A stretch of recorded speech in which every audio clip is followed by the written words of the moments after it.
스마트머니의 선택입니다. 오늘 김종효 애널리스트와 함께 하시겠습니다. 안녕하세요. 네, 안녕하십니까? 네, 먼저 글로벌 이슈부터 알아보겠습니다.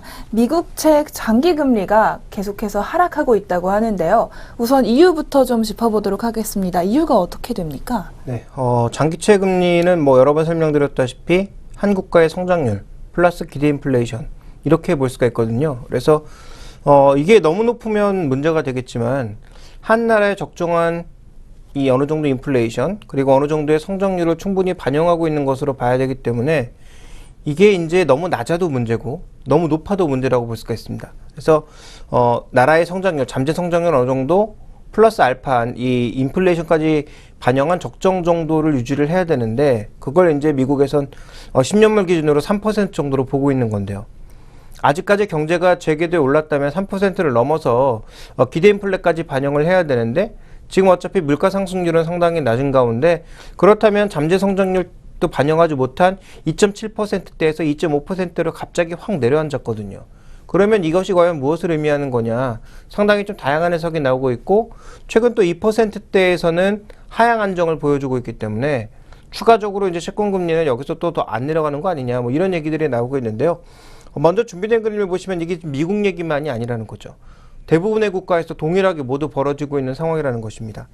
한국을 포함해서 독일, 프랑스, 이탈리아, 스페인 등 신용도와 상관없이 전부 하향하고 있는 상황이거든요. 미국 AA, 한국도 AA, 독일 같은 경우에 AAA, 스페인이나 이탈리아 같은 경우에는 뭐 BBB급까지 내려간 상황이었고요. 프랑스 같은 경우에도 지금 뭐 AA 정도 수준인데 이런 것과 전혀 상관없이 모두 다 지금 장기 국채 금리가 모두 내려가고 있다는 것입니다. 그래서 채권 쪽으로 자금이 몰면서 나타난 채권 가격의 상승이 이것을 반영했을 수도 있고요. 그동안 과도했던 리스크 수익률, 리스크가 이제 줄어들면서 그만큼이 줄어든 것으로도 반영해 볼 수가 있지만 최근 들어서는 하향 안정화되었던 채권 수익률이 더 낮아지는 것은 아무래도 이제 성장 기대가 조금 하향된 것이 아닌가. 그래서 올해도 2014년도에는 성장이 본격화될 거다라는 기대감이 높았지만 그거보다는 또 기대감을 낮춰야 되는 게 아니냐. 뭐 이런 시각이 일부 반영됐고요. 미국으로만 좀 얘기를 좁혀보게 되면요. 지금 외환보유액을 살펴봤을 때 주요 이머징 국가들 중에서 최근 들어서는 브라질과 뭐 인도 이런 국가들이 외환보유액을 많이 넓혀나가고 있는 상황인데 이 넓혀나가고 있는 외환보유액을 보니까 미국채 매수가 두드러지게 나타나고 있다는 거죠. 그래서 외국인들의 미국 국채 보유 잔액이 꾸준하게 지금 늘고 있는 가운데 최근에 가장 가파르게 늘리고 있는 국가는 브라질과 인도 같은 국가들이 가파르게 늘려나가고 있다는 거죠. 그래서 이 그림으로만 보면 이머징 국가들이 최근에 FRB가 줄이고 있는 국채 매입을 어느 정도 커버해 주면서 또 국가별로 봤을 땐 중국이 일부 줄이고 있는 미국채를 커버해 줌으로써 나타나고 있는 현상이다라고도 볼 수 있는 상황인 것 같고요. 그 다음 그림을 보시면 지금 미국 물가가 언젠가 올라가긴 할 텐데 지금 미국 물가의 상승률이 파란색으로 표시가 되고 있는데요. 여전히 낮은 수준이거든요. 근데 이게 올라가려면 결국 임금이 올라가는 것과 시차를 두고 이제 따라가게 되는데 이 시차를 따져봤더니 보통 한 3개월 정도가 된단 말이죠. 그러면 2분기 말이나 아니면 3분기 초반 정도부터 이제 물가가 올라갈 것으로, 왜냐하면 임금 상승률이 지금 조금씩 올라가고 있기 때문에 이 시차를 두고 반영하는 것이라면 아마 뒤늦게 올라갈 것으로 현재 지금 예상을 하고 있는데요. 그 관점에서 봤을 때 현재 미국 근원 물가가 아직까지 올라가려면 시간이 남아있기 때문에 아직까지 올라가지 않고 있다. 그러니까 아까 말씀드렸던 것처럼 미국의 기본적인 성장률 플러스 알파, 물가의 이제 인플레 기대율이 나타나야 되는 것인데 이 부분은 지금 거의 제로로 보고 있는 상태에서 이 채권에 대한 수급이라든지 경제 성장률에 대한 전망 자체가 엇갈리면서 현재 이렇게 하향되고 있는 것이 아닌가, 이렇게 많이 평가를 하고 있고 이 과정에서 이제 시장에서는 싸움을 하고 있는 거죠. 이게 이제 성장에 대한 하향이니까 미국 경제에 대해서 좀 만족해봐야 된다는 시각도 있는 반면 반대로 이것은 채권 쪽으로 일부 자금의 쏠림 현상이 나타나고 있는데 채권 쪽이 여전히 안 좋다. 다시 이제 주식 쪽이 매력 있을 거다라는 생각이 들면 이 돈이 돌아오면서 전체적으로 그레이트 로테이션이 또 나타날 거다라는 시각도 있는 등 현재 지금 미국 쪽에서도 의견은 팽팽하게 엇갈리고 있는 상황입니다.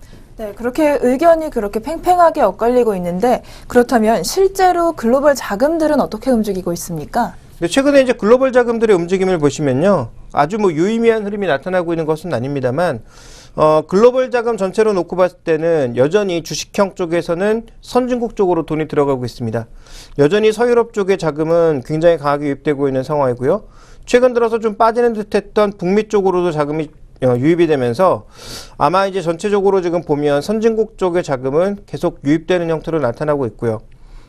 이머징 마켓 쪽은 지역별로 조금 다릅니다.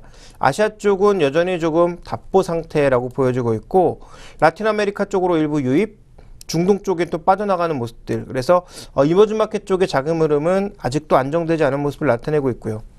채권형 펀드를 보시면 여전히 선진국 쪽의 채권 펀드가 매수를 나타내면서 이머징 마켓 쪽으로도 일부 유입이 있지만 이쪽은 좀 그렇게 크지가 않거든요. 그래서 평균 매입 금액만큼은 아니더라도 전체적으로 선진국 쪽으로 돈이 몰리고 있는 것은 여전히 마찬가지다. 그래서 지금 채권 자금이 되었든 주식형 자금이 되었든 여전히 중심은 선진국 쪽에 있다라고 봐야 될 것 같고요.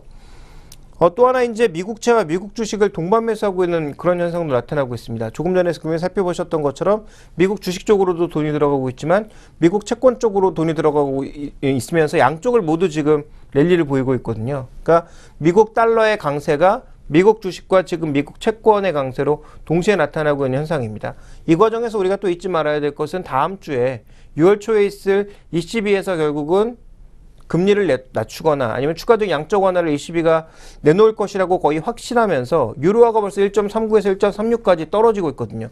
반대로 달러는 0.78까지 밀렸다가 0.80 수준까지 또 올라와 있거든요. 이런 달러의 움직임에 굉장히 짧게 치고 빠지는 단기 세력들이 움직인 것인지 어쨌든 자금의 동향은 달러 강세를 기준으로 해서 양쪽으로 모두 유입되고 있다는 점을 주목해 보실 필요가 있을 것 같고요. 또 하나 우리가 좀 살펴봐야 될 것은 이머징 국가는 여전히 차별화가 나타나고 있다는 거죠. 이머징 국가 쪽으로 모두 돈이 들어오는 것이 아니라 가장 선호하는 곳은 인도, 인도네시아, 말레이시아 같은 성장률이 그래도 높은 또 정치적인 안정성이 나타나고 있는 이런 국가에 대한 선호도가 상대적으로 올라가고 있고요. 그리고 오늘 뉴스를 보신 분은 아시겠습니다만 일부 외신의 보도에 따르면 현재 자산 배분을 하고 있는 사람들, 그러니까 에셋 올로케이션이라고 하는데 돈을 한 1조 원, 2조 원 정도 받아서 그 돈을 어떻게 투자할 것인가, 그럼 투자 대상을 결정을 해서 돈을 분배를 해야 되지 않겠습니까? 그런 사람들의 얘기를 보면 한국과 인도가 매력적이긴 하나 가격적으로 그렇게 싸진 않아 보이기 때문에 오히려 최근에 급락하고 있는 우크라이나 증시 이런 쪽에 좀 더 관심이 있다, 이런 얘기도 있거든요. 그러니까 전체적인 자산 배분 측면에서 보면 확실하게 가격 매력도가 있는 그런 국가로 가든지, 아니면 최근에 인도처럼 성장 모멘텀이 지금 당장 나타나지는 않지만 선거가 끝나고 정치적 불확실성이 마감되면서 모디 노믹스에 기대를 걸고 있는 인도 같은 국가 쪽으로 돈이 몰리는 등 좀 이 차별화된 양상이 나타나고 있다는 점이 특징 아닌가라고 보여집니다. 그래서 그동안 말씀드렸던 자금 동향, 선진국이 중심이다, 이머징 마켓 쪽에서는 여전히 차별화되고 있다, 이런 관점에 좀 이해를 하셔야 될 것 같습니다. 네, 미국채 장기금리가 하락하면서 나타나는 여러 가지 동향들까지 알아봤는데요. 그렇다면 장기금리 하락이 좀 계속해서 이어질 것인지, 또 이에 맞춰서 시장 대응은 어떻게 해야 할 것인지 궁금합니다. 어떻게 보고 계신가요? 아까도 말씀드렸지만 장기금리가 2.5%까지 떨어지고 나서 추가적인 하락은 제한적이거든요.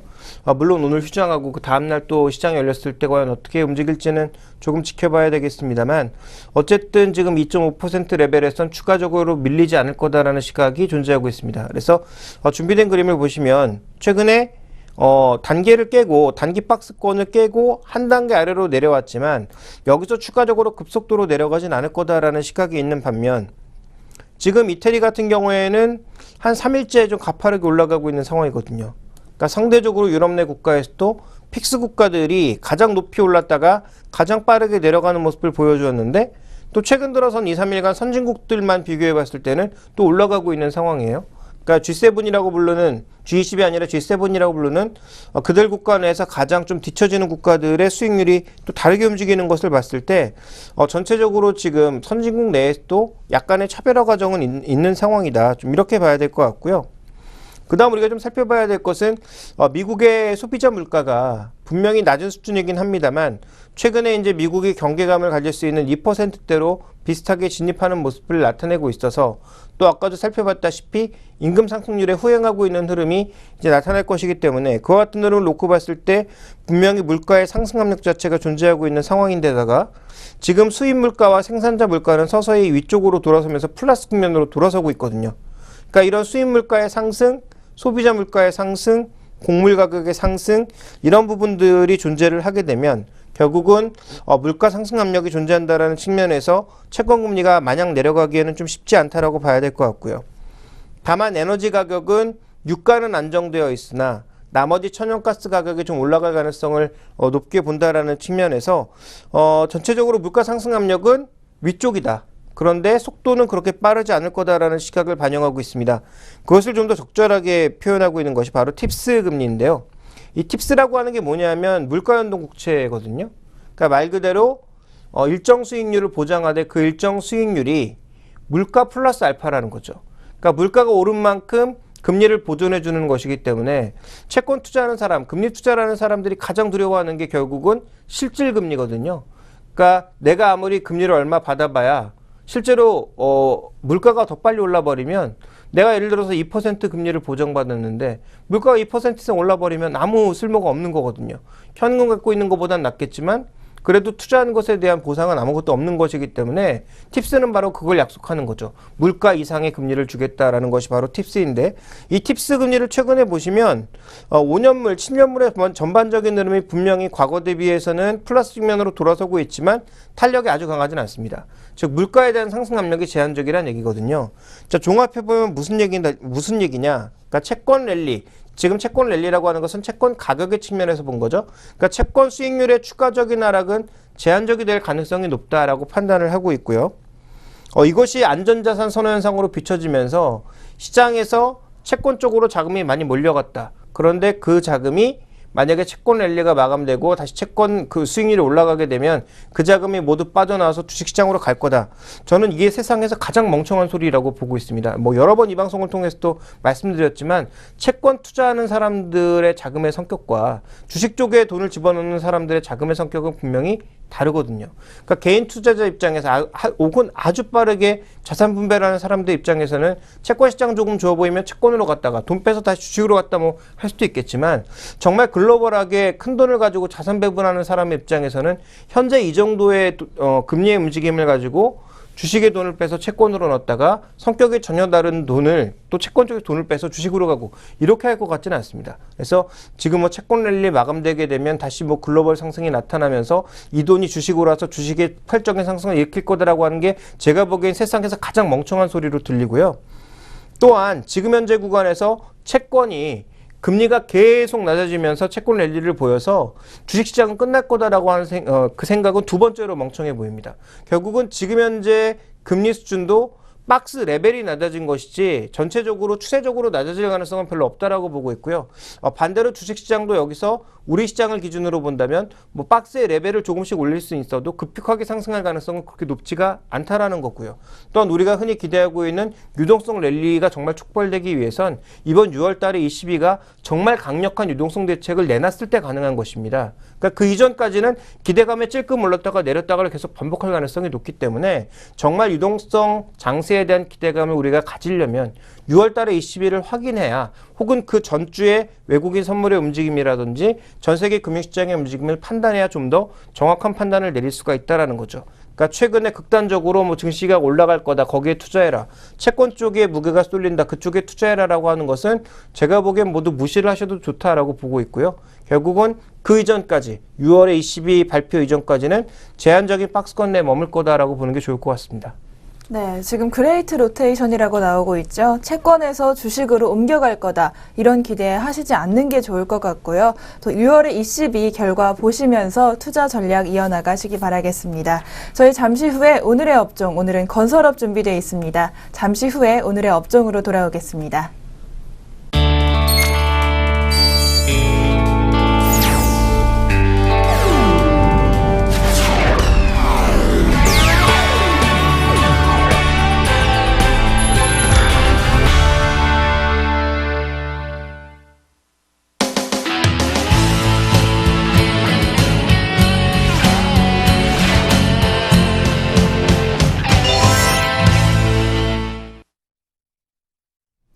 스마트머니의 선택, 오늘의 업종 살펴보겠습니다. 오늘의 업종은 앞서 말씀드린 대로 건설업이 준비되어 있는데요. 건설업이 요즘 안 좋다 하다가 또 주목을 받기도 합니다. 아무래도 건설업에서 가장 중요한 거는 수주 현황일 텐데요. 국내 건설업체 해외 수주 동향은 어떻습니까? 그동안 해외 수주 동향, 우리는 뭐 거의 중동 쪽에 올인하고 있지 않습니까? 물론 최근 들어서 뭐 아시아, 뭐 중남미, 일부 선진국, 뭐 굉장히 많이 넓히려고 하고 있습니다만 그게 뭐 생각보다 쉽지 않은 국면입니다. 그래서 여전히 중동이 주력이고요. 그다음에 최근에 이제 동남아시아 시장 쪽에서 조금 성과를 내고 있는 건 사실인데 그동안 왜 어려웠냐면 중동 쪽에서 워낙 거짓말을 많이 했습니다. 연초 계획은 뭐 1조 달러 투자하겠다 해놓고 실제로 연말에 가보면 실제 투자한 것은 한 뭐 6천억 달러 정도. 뭐 이런 경우가 너무 많았고요. 그 다음에 뭔가 투자를 하려고 했다가 전쟁 나거나 내전 나거나 이런 과정 때문에 기존에 투자하려고 약속했던 부분들을 모두 뒤집어 엎는 경우도 많았고요. 아니면 또 지금 우리 국가에 뭔가 내전이 벌어진 것은 아니지만 바로 옆 국가에서 뭔가 사태가 벌어지다 보니까 관련된 프로젝트를 축소하거나 아예 지연시키는 경우도 굉장히 많았고요. 그러다 보니까 자연스럽게 어떻게 됩니까?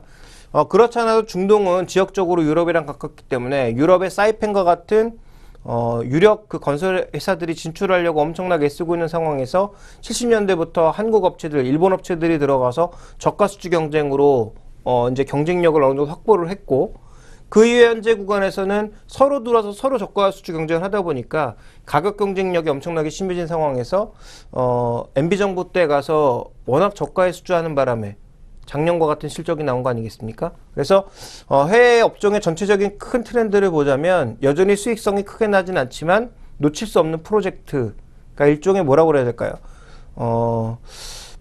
넘기긴 힘들지만 또 포기할 수도 없는 일종의 그 계륵 같은 그런 상황이 되어 있다라고 보여집니다. 어쨌든 그 계륵이 그래도 매출이라도 좀 컸어야 되는데 그게 안 나왔던 건데 올해는 조금 달라지고 있는 것이요.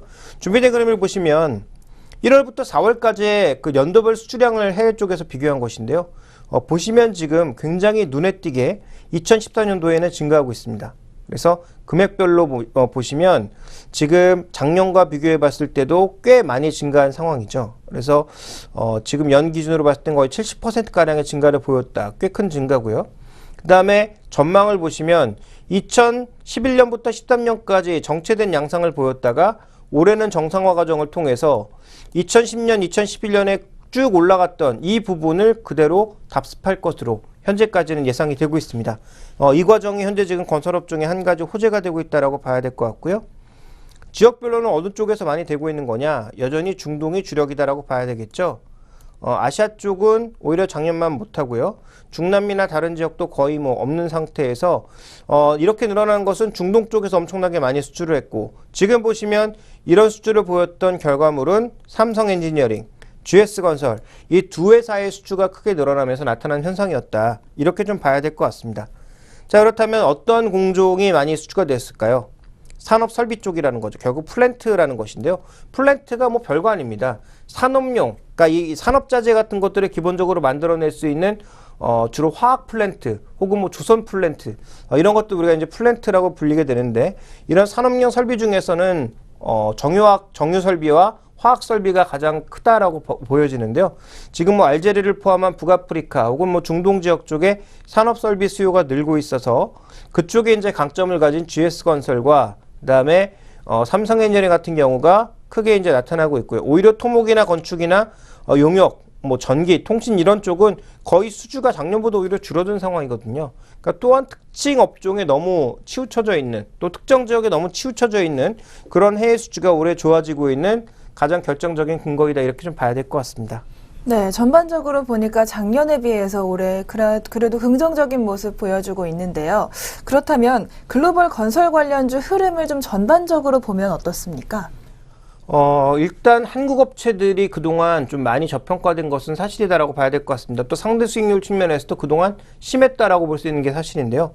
준비된 그림을 보시면 MSCI 건설업종 지수인데 이게 전체 평균, 그다음에 선진국, 이머징 마켓, 아시아 평균을 나타낸 것인데요. 실제로 지금 보시면 가장 낮게 움직이고 있는 것이 이머징 마켓이고요. 그다음에 중간이 이제 아시아 평균입니다. 그 다음에 이제 가장 높은 게 선진국인데 선진국은 수익률이 굉장히 좋았거든요. 그러니까 상대적으로 이머징 좋지 않았고 아시아 중간이었고 선진국이 좋았는데 우리는 이 세 개에도 모두 미달하는 마이너스 국면을 보였다라는 거죠. 왜냐하면 GS건설의 뭐 엄청난 적자, 또 삼성엔지니어링의 엄청난 적자, 이런 것들로 인해서 우리나라 건설업종의 흐름은 워낙 좋지 않았고 또 올해 들어서 약간 개선되고 있습니다만 국내 부동산 시장의 흐름, 아파트 가격도 그동안 좋지 않았기 때문에 건설업종은 그동안 전 세계에서 가장 안 좋았던 그런 나라가 바로 한국이었고요. 밸류에이션을 비교해 봤더니 그동안 이제 주가가 워낙 많이 낮아져서 수익성 대비한 PBR 개념으로 봤을 때 국내 대표 업체인 삼성물산과 현대건설의 위치가 다른 나라 업체들에 비해서 굉장히 저평가받고 있는 것도 사실이다. 이렇게 봐야 될 것 같습니다.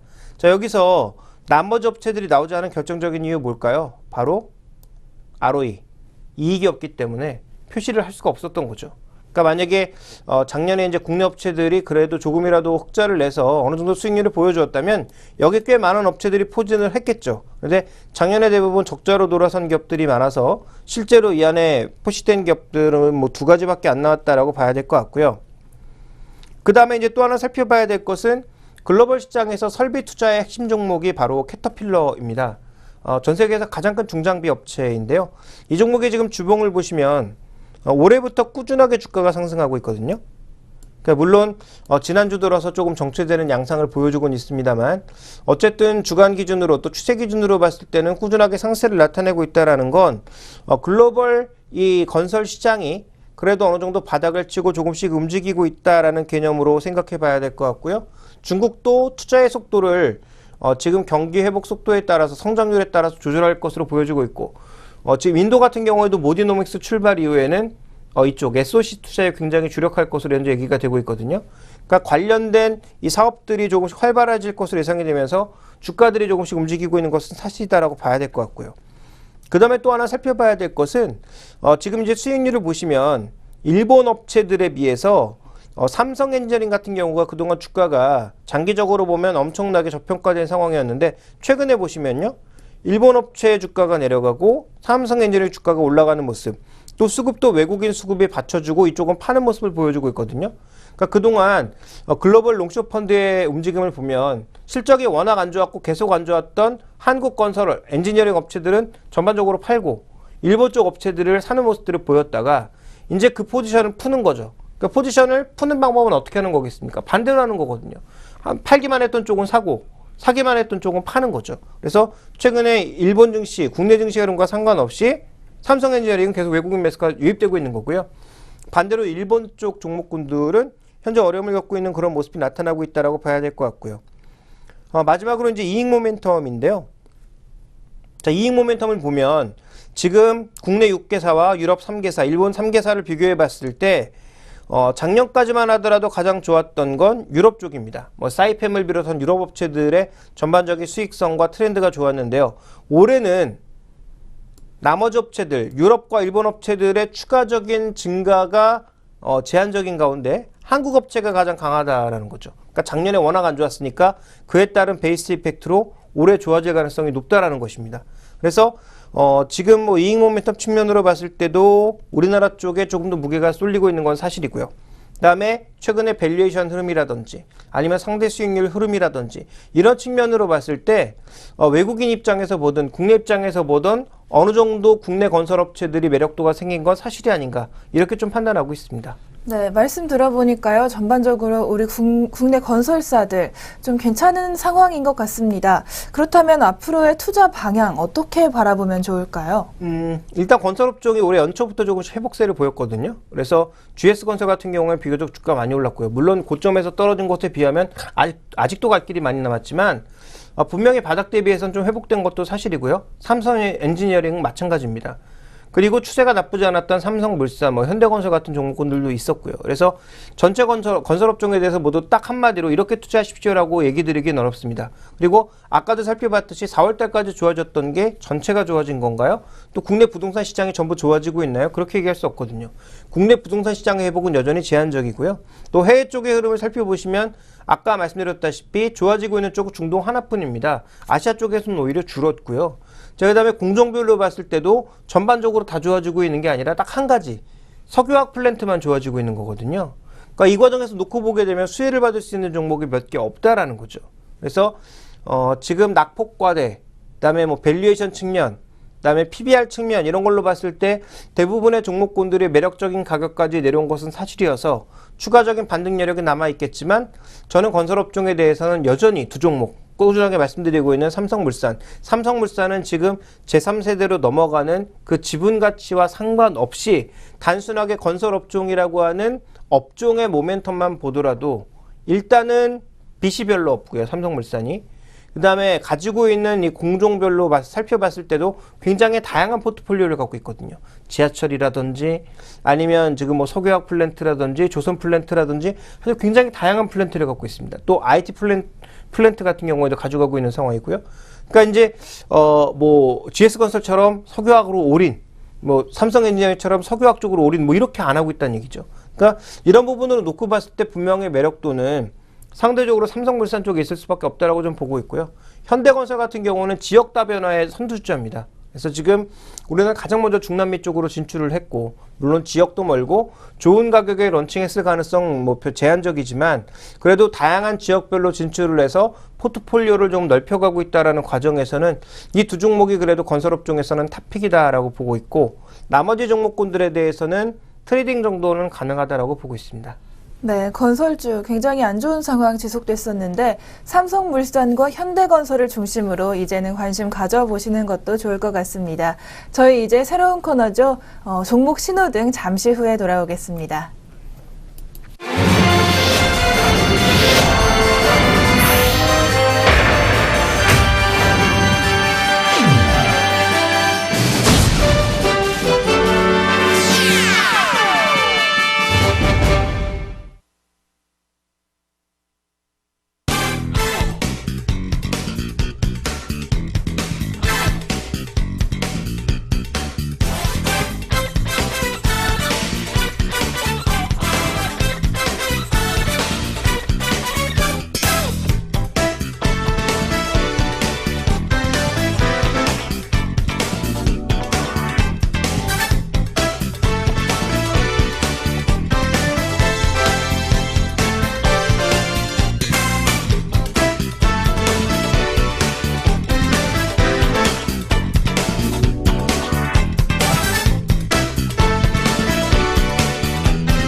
동방박사의 종목 신호등 시간입니다.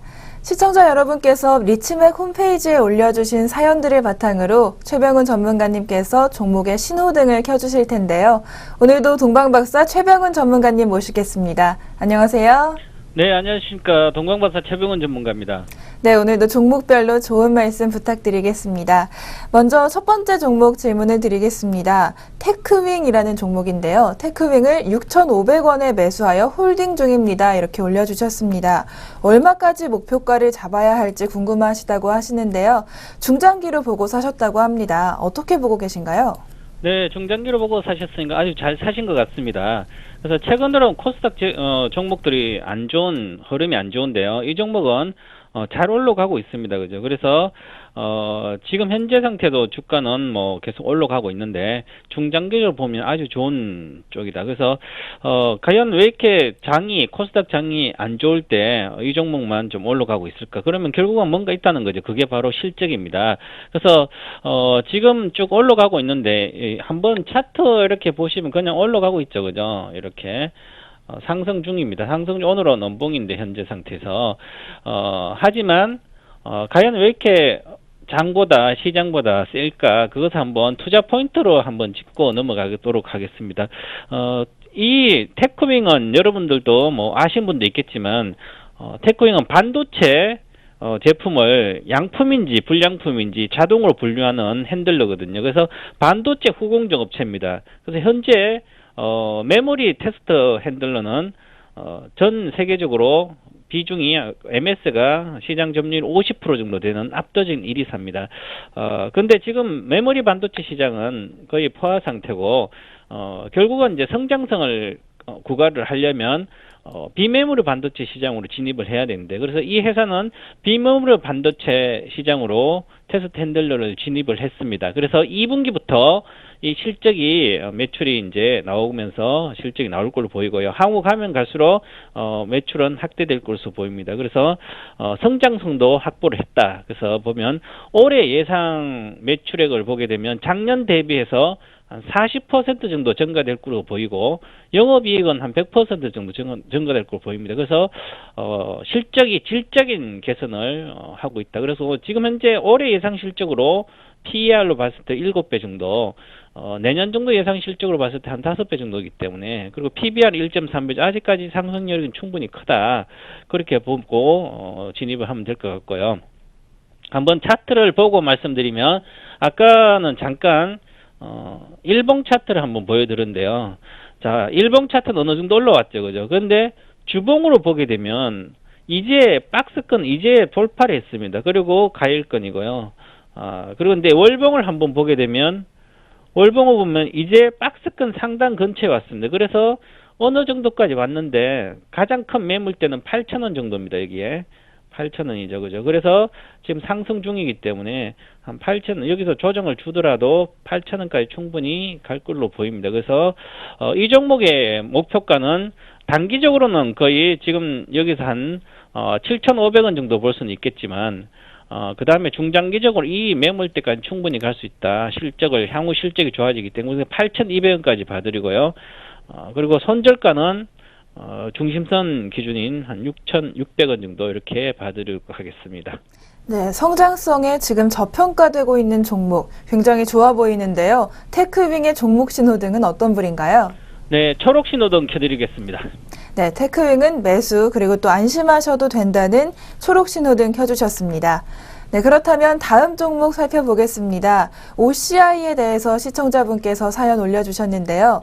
오늘 OCI 18만 원에 비중 50% 매수하셨다고 합니다. 그런데 사고 난이 너무 많이 산 것 같은데요. 매매 전략과 중장기 투자 의견 등 알고 싶습니다. 이렇게 올려주셨습니다. OCI 어떻게 보고 계신가요? 네, 많이 사셨네요, 정말. 50%면.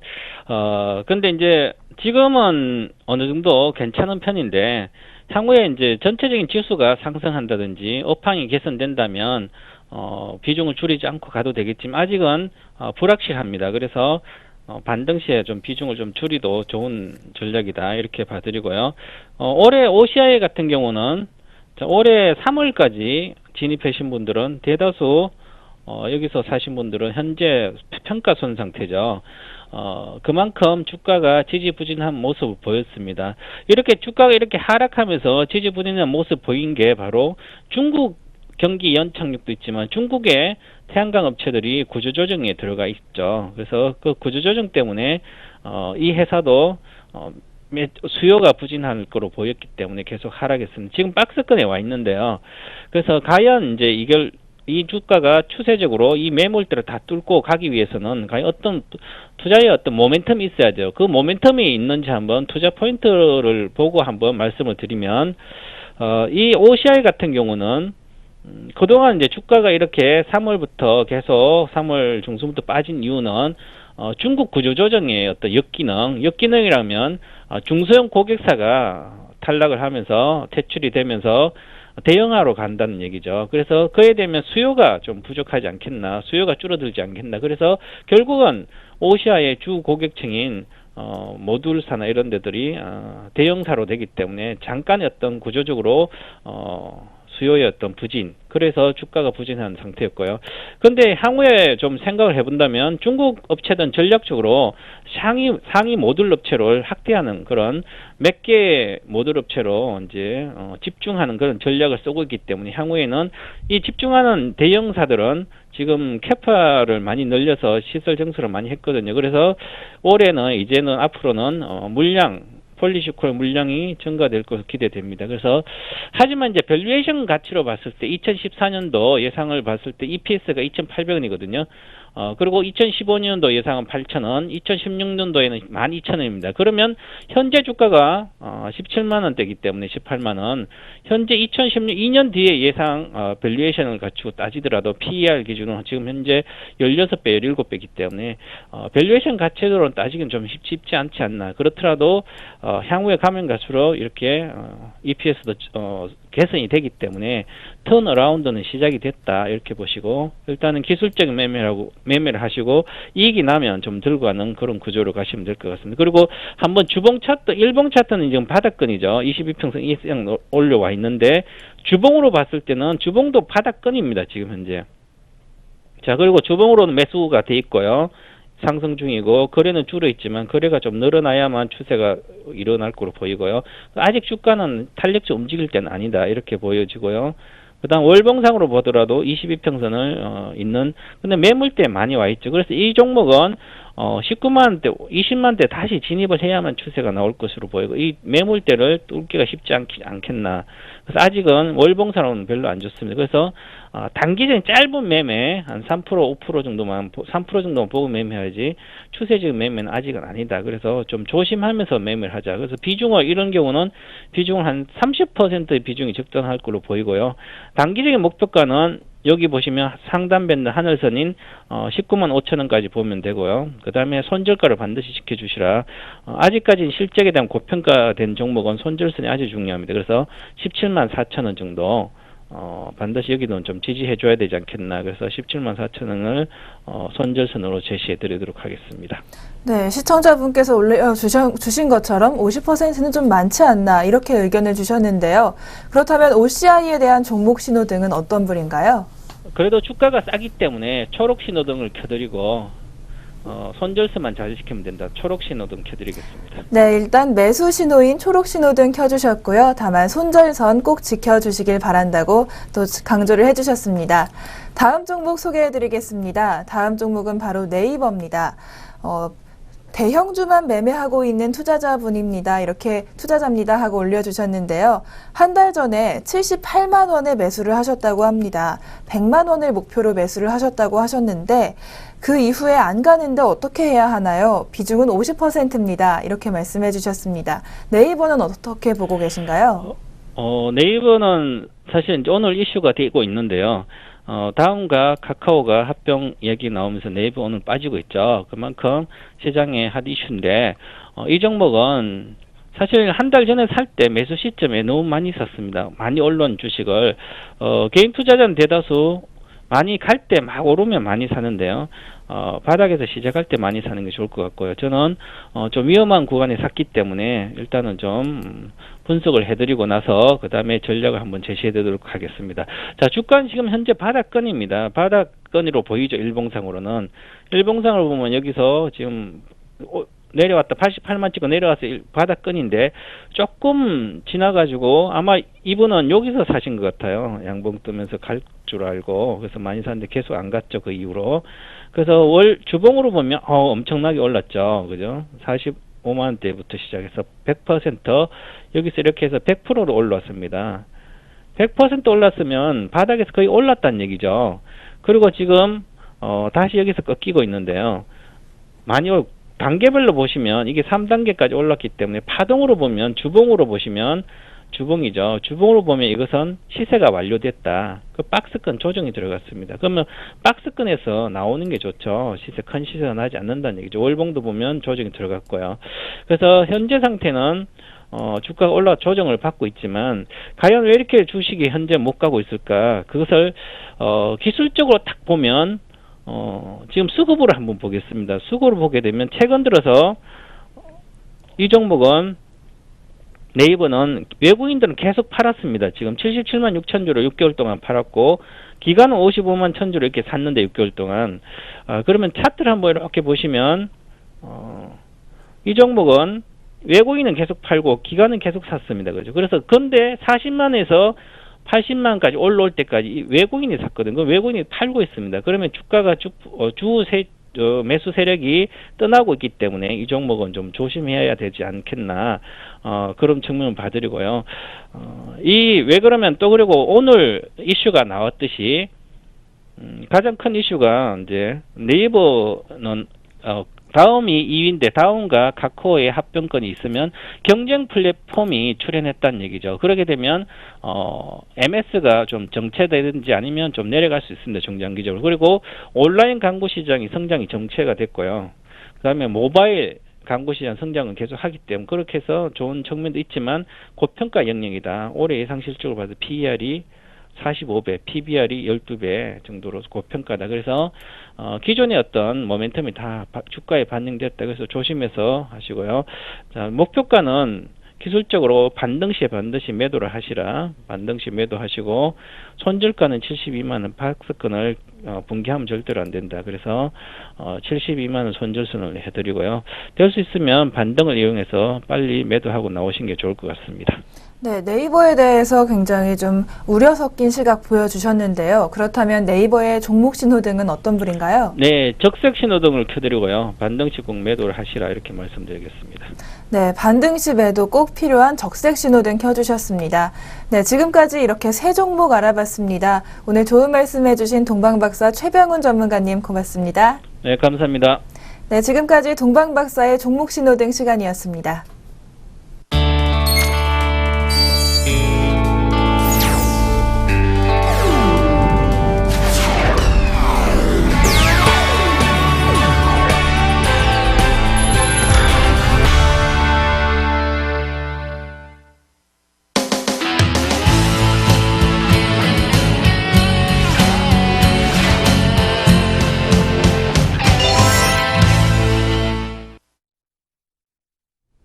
다시 스마트머니의 선택입니다. 오늘의 종목 알아볼 텐데요. 앞서 말씀드린 것처럼 오늘 카카오와 다음이 합병을 발표했습니다. 카카오와 다음 이제 합병을 하면서 관련주들도 많이 움직이고 있는데요. 과연 일단 합병 이유는 무엇인지 궁금합니다. 합병을 한 이유는 과연 어디에 있을까요? 일단 서로 윈윈한다는 것이죠. 그러니까 카카오는 지금 뭐 나오는 뉴스를 보면 원래 투트랙 전략으로 코스닥 시장에 직상작하는 방법, 그다음에 우회 상장 두 가지를 동시에 추진하고 있었다 이렇게 얘기하고 있습니다만 최근에 이제 카카오의 흐름을 보면 경쟁자들이 많아지고 있다라는 점, 그리고 해외 진출은 그렇게 쉬워 보이지 않는다는 점을 생각해 봤을 때 코스닥에 직상장하기 위한 여러 가지 그 조건들이 있는데요. 그런 조건들을 채워 나가기가 갈수록 쉬워지지 않고 있다라는 측면에서 자연스럽게 상장을 위한 다음과의 우회 상장으로 손을 잡았다라고 보여지고 있고요. 다음도 마찬가지죠. 그동안 네이버를 쫓기 위해서 검색 엔진도 바꿔보고 오버추어랑 결별도 하고 마이피플도 내보고 굉장히 다양한 시도를 했습니다만 그 어떤 것도 성공하지 못하고 지금은 이런 표현까지 써서 좀 그렇습니다만 어느새 1등과 차이가 너무 많이 나는 2등으로 내려가 버렸습니다. 그래서 한때는 한메일 넷이라고 하면 이 아이디 그다음에 이 이메일 아이디를 쓰는 사람이 거의 없을 정도로 절대적인 다음이었는데 이제는 그 위치를 네이버에 내준 것까지 그렇다 치더라도 너무 차이가 많이 난다라는 거죠. 그래서 이렇게 성장성이 떨어진 다음으로서도 모바일 쪽에서는 무언가 좀 해보자고 많이 시도를 했었는데 그 부분도 안 됐다는 얘기죠. 그나마 최근 조금 많이 쓰이는 건 지도 정도 이렇게 봐야 될 것 같은데, 그러다 보니까 이제 서로 성장 동력이 필요했던 모바일 성장 동력이 필요했던 다음과 그다음에 상장이 필요했던 카카오, 왜냐하면 카카오도 상장을 해야 얻을 수 있는 혜택이 많거든요. 그러니까 이 둘이 이해관계가 맞아떨어져서 나타나는 현상이다, 좀 이렇게 봐야 될 것 같습니다. 네, 서로의 윈윈 전략. 다음은 모바일 부분을 보강하고 카카오는 또 상장을 또 할 수 있는 그런 기회가 된 것 같은데요. 그렇다면 카카오와 다음이 이렇게 합병을 함으로써 만들어내는 시너지 효과는 어떤 식으로 좀 실현이 될 수 있을까요? 그러니까 시장에서는 이걸 굉장히 높게 보고 있는 것 같아요. 그러니까 지금 움직이고 있는 종목 수가 엄청나게 많거든요. 지분 갖고 있는 위메이드 상한가죠. 그다음에 지분 조금 갖고 있는 뭐 국순당이나 나머지 종목군들도 삼지전자까지 움직이고 있고, 그다음에 이제 또 종목도의 흐름 보시면 네이버는 또 경쟁자 출연했다고 지금 내려가고 있죠. 그다음에 또 관련되어 있는 카카오와 관련되어 있는 KINX 정말 오랜만에 또 상한가 치는 모습도 봤고요. 그러니까 관련된 종목군들이 이렇게 많이 움직인다는 건 이 이슈 자체가 엄청나게 시장에서 크게 바라보고 있다라는 그런 얘기인데요. 일단 어느 정도 시너지는 나겠죠. 왜냐하면 다음이라고 하는 이 유선 플랫폼과 그 다음에 모바일 플랫폼이 만나서 양쪽의 부족한 부분을 말 그대로 보강해주고 있는 거 아닙니까? 그래서 카카오톡의 PC 연동이 어떻게 보면 더 쉬워질 수도 있겠고, 그 다음에 관련되어 있는 여러 가지 서비스들이 좀 더 확대될 가능성은 충분히 있다라고 봐야 될 것 같습니다. 그런 관점에서 분명히 긍정적이긴 한데요. 문제는 이 로컬 업체라는 거죠. 다음도 해외 진출에는 단 한 건도 성공한 사례가 없고요. 그 다음에 지금 카카오톡도 해외 진출을 위해서 굉장히 많은 노력들을 하고 있습니다만, 이미 글로벌 사업자 내에서는 굉장히 다양한 그런 사업자들이 영향력을 발휘해 나가고 있습니다. 그리고 카카오톡이 기존에 관계를 맺었던 대기업과의 관계를 끊어가면서까지 자체 사업으로, 예를 들어 대표적으로 페이먼트 사업 같은 경우에는 자체적으로 돌리려고 지금 7월부터 준비를 하고 있거든요. 그러니까 그런 과정으로도 놓고 봤을 때도 분명히 어느 정도 한계는 좀 있지 않느냐. 제가 보기엔 로컬 업체 한계를 뛰어넘을 수 있는 혁신적인 서비스나 이게 나오지 않는 이상 다음 카카오의 그 움직임은 찻잔 속의 태풍에 그칠 가능성도 배제할 수는 없다라고 좀 봐야 될 것 같습니다. 네, 좀 우려 섞인 시각도 좀 보여주셨는데요. 과연 로컬 업체의 한계를 또 어떻게 극복할 것인가, 이런 것도 관건이 될 것 같습니다. 앞서 말씀하신 것처럼 1등인 네이버와 조금 차이가 나는 2등이 되어버리고 말았는데, 네이버처럼 이렇게 최근에 또 네이버가 좋은 상황 많이 맞았었는데요. 다음이 네이버처럼 좋은 좀 퍼포먼스 기대해도 될까요? 저는 어렵다고 보고 있습니다. 분명히 라인도 한계가 있죠. 일본에서 거의 대부분의 매출이 발생한다는 한계가 분명히 있습니다만, 지금 카카오가 세계 시장에 진출해서 4억 명 이상의 가입자를 확보하기 위해선 적어도 2, 3년 정도의 시간은 필요합니다. 그다음에 그만큼의 또 홍보비 당연히 필요하겠죠. 그런 과정으로 놓고 봤을 때 지금 현금 창출 능력이 과연 네이버만큼 나오고 있는가, 그 부분에 대한 검증 필요할 것 같고요. 다음에 게임 사업부, 게임 개발부가 있거든요.